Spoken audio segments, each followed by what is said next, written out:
For more than 1,000 years, the Roman Empire was ruled by men.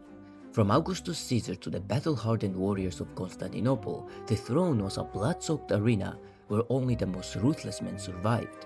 Roman law and tradition were absolute. A woman could be a wife, a mother, or a queen, but she could never rule as an absolute sovereign until her. Her name was Irene. She arrived at the imperial palace as an orphaned outsider, selected merely to bear heirs for the dynasty. But underneath her piety and breathtaking beauty lay a mind of cold, murderous, calculating political chess master. In a world surrounded by treacherous eunuchs, fanatical priests, and scheming generals, Irene did not just survive, she conquered everything. She dismantled centuries-old religious war, outmaneuvered the most powerful men in Europe, and did the unthinkable. She ordered blinding of her own flesh and blood just to seize the total control of the empire. Today we are diving into terrifying dark history of Empress Irene, the woman who broke Rome's golden rule to become the master of Constantinople.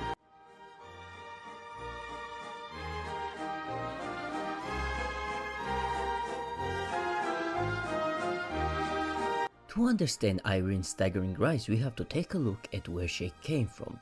In year 769, she was just an aristocratic orphan living in Athens. A city at the time was a provincial backwater comparing to glittering capital of Constantinople.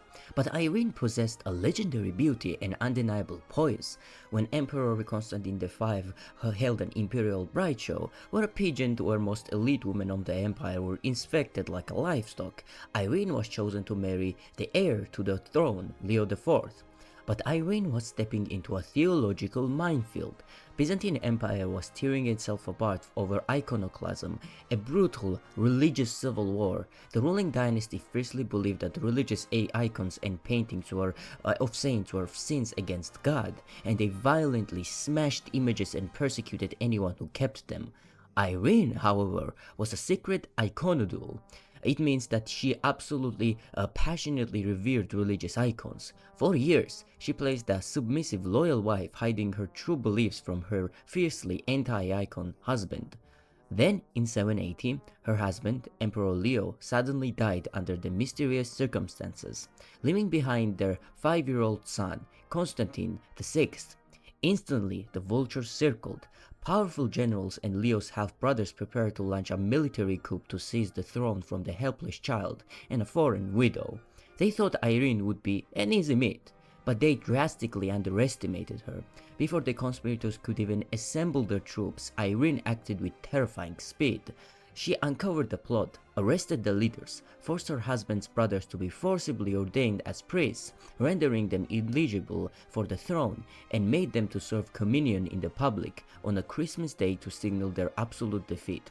At just 28 years old, Irene was named regent. She was now de facto ruler of Roman world, and she was ready to make an empire in her own image. With the total control of the palace, Irene set out to achieve her ultimate goal, restoring the holy icons and ending the religious war. But the army was still packed with fanatical iconoclast soldiers loyal to her dead father-in-law. When Irene called a great economical council in Constantinople to restore the icons, the soldiers mutinied.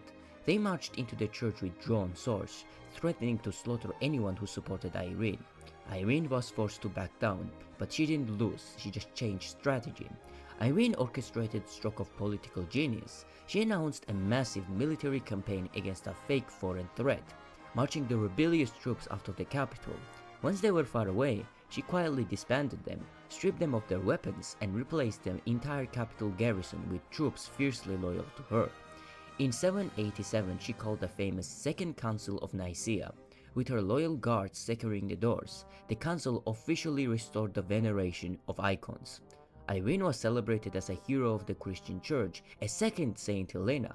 Her fame spread from the Rome to the edges of the known world. She was an absolute peak of her popularity and political power.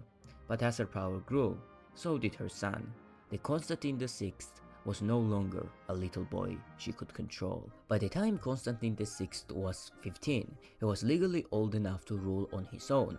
But Irene had tasted absolute power and she had no intention of giving it up.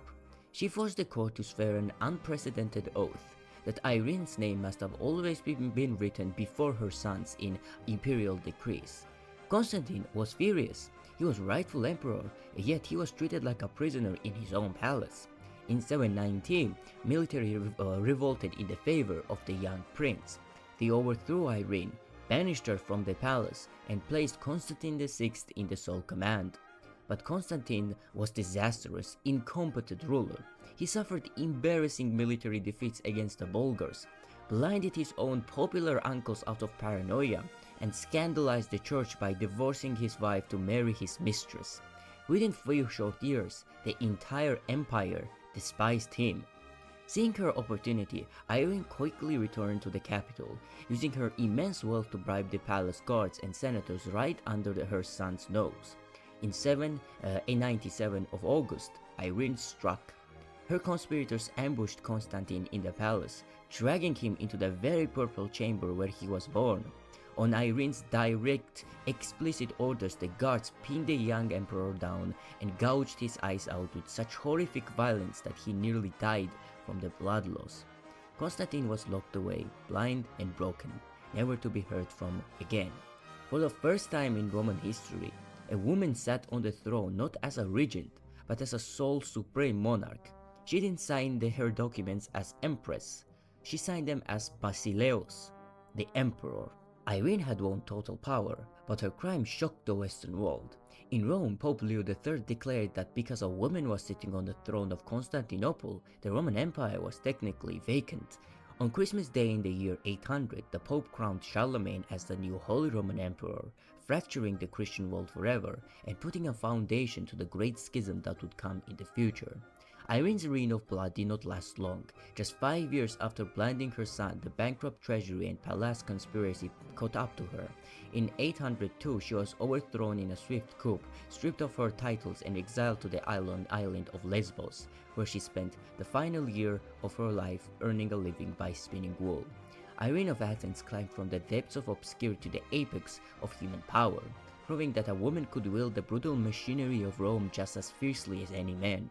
But to do it, she had to sacrifice her own humanity.